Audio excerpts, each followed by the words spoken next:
Hello বন্ধুরা, আজকে একটা নতুন ভ্লগে তোমাদের স্বাগত। এখন বাজে সকাল 6টা আর যাব আমি বিধাননগর থেকে শিয়ালদা, তারপর শিয়ালদা থেকে নামখানা লোকাল ধরবো। আমরা ট্রেনে করে যাচ্ছি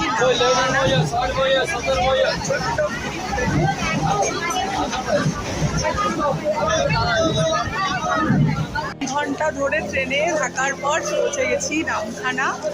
আমরা শিয়ালদা থেকে উঠেছিলাম ট্রেনে নামখানা লোকালে। দেখো অবশেষে পৌঁছে গেছি নামখানা স্টেশন থেকে। এখন চলেছি বকখালির উদ্দেশ্যে, মানে প্রায় 1 ঘন্টা লাগবে। টোটোতে আছি আমরা সবাই একসঙ্গে টোটোতে উঠেছি। আমরা এখন যাচ্ছি। আমরা নামখানা থেকে টোটোতে করে চলেছি বকখালি সি বিচের কাছাকাছি, আর আমাদের টোটো ভাড়া নিল পার হেড 50 টাকা। টোটোটা চলেছে হাতানিয়া দোয়ানিয়া ব্রিজের ওপর দিয়ে। এই হাতানিয়া দোয়ানিয়া ব্রিজটার নামকরণ করা হয়েছে কারণ এর নিচ দিয়ে বয়ে চলেছে হাতানিয়া দোয়ানিয়া রিভার।